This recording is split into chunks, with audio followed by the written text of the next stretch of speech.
Kalian pernah ketemu dengan gadis yang sangat munafik gak? Dalam hati berpikir rambut orang ini sangat jelek. Tapi di mulut berkata, wah model rambutmu sangat imut. Dan gadis yang mendengar pujian itu pun menjadi sangat senang. Dia terus menanyainya, namamu siapa? Namaku Yuria. Dengan semangat ia berkata, wah gak mungkin, namamu bahkan juga sangat imut.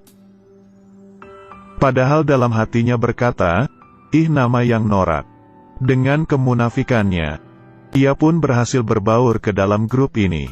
Dia bernama Mai, karena pekerjaan ayahnya. Ia harus pindah sekolah dari kota ke desa kecil ini. Ia yang tahu aturan sekolah. Berurusan dengan teman sekelas ini hanyalah masalah mudah. Tapi di saat itu, gadis di depan tiba-tiba sesak napas. Karena temannya menanyainya barulah mengetahui.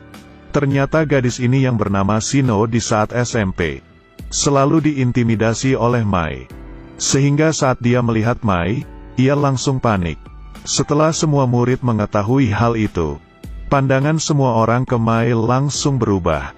Mai juga dengan mukanya yang tidak bersalah mengatakan itu semua hanyalah salah paham. Kemudian keluar mengejar Shino. Siapa sangka Shino sedang menunggunya dengan muka datar di lorong. Di saat Mai melihat muka Shino, dia akhirnya teringat. Intimidasi yang dilakukan kepada Shino sangat parah. Mai memunculkan senyum jahat sambil berkata, sekarang aku akan membuatmu merasakan bagaimana rasanya diintimidasi. Mendengar ada suara orang yang datang, Shino langsung mengubah ekspresinya. Sambil memegang perut dan berteriak, ah sakit, Mai jangan seperti ini. Minggir, kamu tidak apa-apa kan? Sampah masyarakat. Saat pergi, Shino membalikkan kepalanya dan memunculkan senyum jahatnya. Sejak hari kedua, semua orang mulai menyiraminya air, menulis kata-kata marah di atas mejanya, menggunting bukunya dan lain-lain. Tidak ada orang yang bersedia untuk menjadi temannya. Shino yang melihat Mai pun berkata, ini barulah permulaan, hari-hari baikmu masih ada di belakang. Festival budaya sekolah segera tiba. Semua murid sibuk di bawah bimbingan guru. Saat gurunya meninggalkan kelas, seorang gadis langsung memeluk menahan Mai. Dulu Mai adalah seorang pembuli, menyiksa murid lain untuk membuatnya senang. Setelah pindah sekolah, dialah yang menjadi orang yang dibuli. Semua ini dilihat oleh guru, tapi guru itu hanya diam lalu pergi. Setelah Mai pergi ke toilet untuk membersihkan dirinya, Shino yang dulunya ia bully menghampirinya. Shino meminta maaf dan berkata, aku beneran tidak tahu akan menjadi seperti ini. Tapi setelah itu,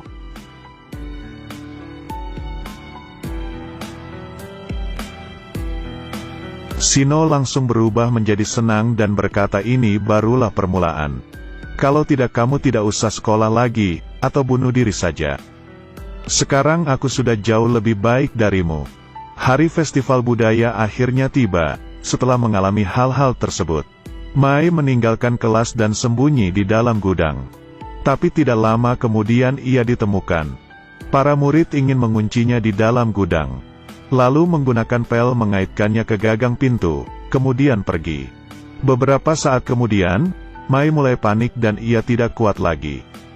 Ia menggunakan sekuat tenaganya untuk menggedor pintu. Ia mengira di luar tidak ada orang yang mendengarnya. Siapa sangka, di luar berdiri seorang guru. Setelah melihat itu ia pun pergi. Setelah acara selesai, beberapa murid kembali ke gudang dan membukakan pintu. Mai langsung buru-buru berlari keluar, tapi ia didorong terjatuh.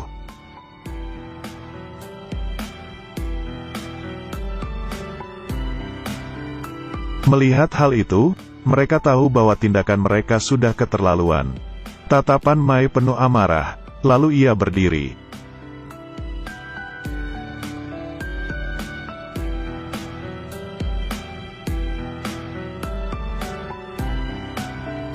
Setelah kejadian itu, Mai tidak datang ke sekolah dalam waktu yang lama.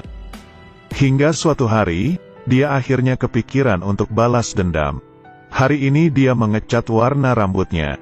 Dengan agresif tiba di sekolah. Yuria yang merasa dirinya sudah agak keterlaluan ingin minta maaf. Tapi belum juga berkata selesai sudah diberhentikan oleh Mai. "Hei kamu. Aku sudah sangat lama ingin berkata kepadamu.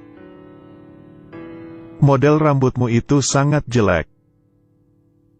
Yuria pun sangat marah. Marah hingga tidak bisa berkata-kata. Saat itu Mai memerhatikan semua grup kecil di dalam kelas. Lalu melihat seseorang yang sendirian. Tindakannya sudah akan dimulai. Mai tiap hari dibuli di sekolah. Dan harus tahu sebelum pindah sekolah, ialah yang membuli orang. Mana ada orang yang membulinya. Dia akhirnya memulai aksinya. Pertama ia sengaja mendekati seseorang. Yang semua orang tidak bersamanya, dan menjadi temannya. Tapi hal ini masih belum cukup, ia masih belum bisa menghindari dari pembulian. Kemudian Mai melaluinya mengubah data-data percakapan. Dan gadis yang tidak bersama dengan Yuria, melihat percakapan itu menjadi sangat marah. Lalu ia menyebarkan percakapan itu ke grup kelas. Keesokannya, semua pandangan kepada Yuria berubah. Ini barulah permulaan. Ia kemudian sengaja mendekati seorang pria. Dan dari pria itu ia mengetahui, orang dengan prestasi paling tinggi di kelas adalah Yui.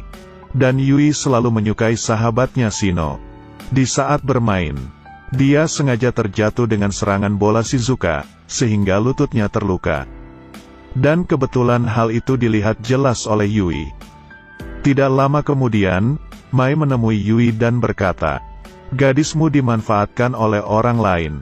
Shino itu bukan orang yang biasa saja, kamu pasti juga merasakannya. Kamu harus melindunginya." Melihat Yui yang pergi, Mai memunculkan senyuman yang licik. Kemudian Mai menemui Shino. Dengan beberapa kata sudah memunculkan sifat Shino yang sebenarnya. Dia bahkan mengatakan hal yang tidak baik didengar kepada Mai. Tapi dia tidak tahu, semua ini diam-diam direkam oleh Mai. Setelah pulang ke rumah, ia memotong bagian videonya. Keesokannya di sekolah semua orang, termasuk guru, menerima video ini. Setelah semua orang melihatnya, semua orang melihat Shino dengan tatapan aneh. Yuria membawa HP-nya dan menanyainya ke Mai. "Bukannya kamu yang membuli Shino, kenapa sekarang menjadi seperti ini?" Mai hanya melihatnya dengan diam. Murid lain yang melihat Yuria pun diam-diam bergosip. "Pembulinya bukannya kamu ya?" Yuria yang kehilangan kesadaran pun terjatuh ke lantai. Saat itu beberapa murid mengelilingi Mai dan berkata, "Yuria benar-benar sudah keterlaluan. Shino juga mengejutkan ya. Dia bukannya ada penyakit mental." Saat itu Shino pun langsung menghampiri Mai. "Ini semua salahmu. Karenamu, hidupku berubah menjadi buruk." Mai dengan santai hanya mengucapkan, "Lalu, jangan melempar tanggung jawab ke orang lain."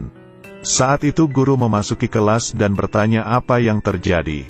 Mai yang penuh emosi menendang meja lalu maju ke depan berkata, "Di kelas ini ada orang yang dibuli, dan yang membuli itu siapa? Yang benar-benar bersalah itu siapa?" Kalian semua diam-diam di samping hanya melihat sambil tertawa. "Karena kalian inilah, kami tiap hari harus hidup seperti di neraka. Aku tidak mungkin memaafkan diriku yang dulunya pernah membuli orang.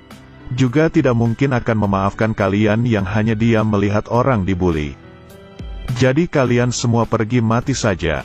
Semua orang yang mendengar ini tidak bisa apa-apa. Lalu satu persatu terjatuh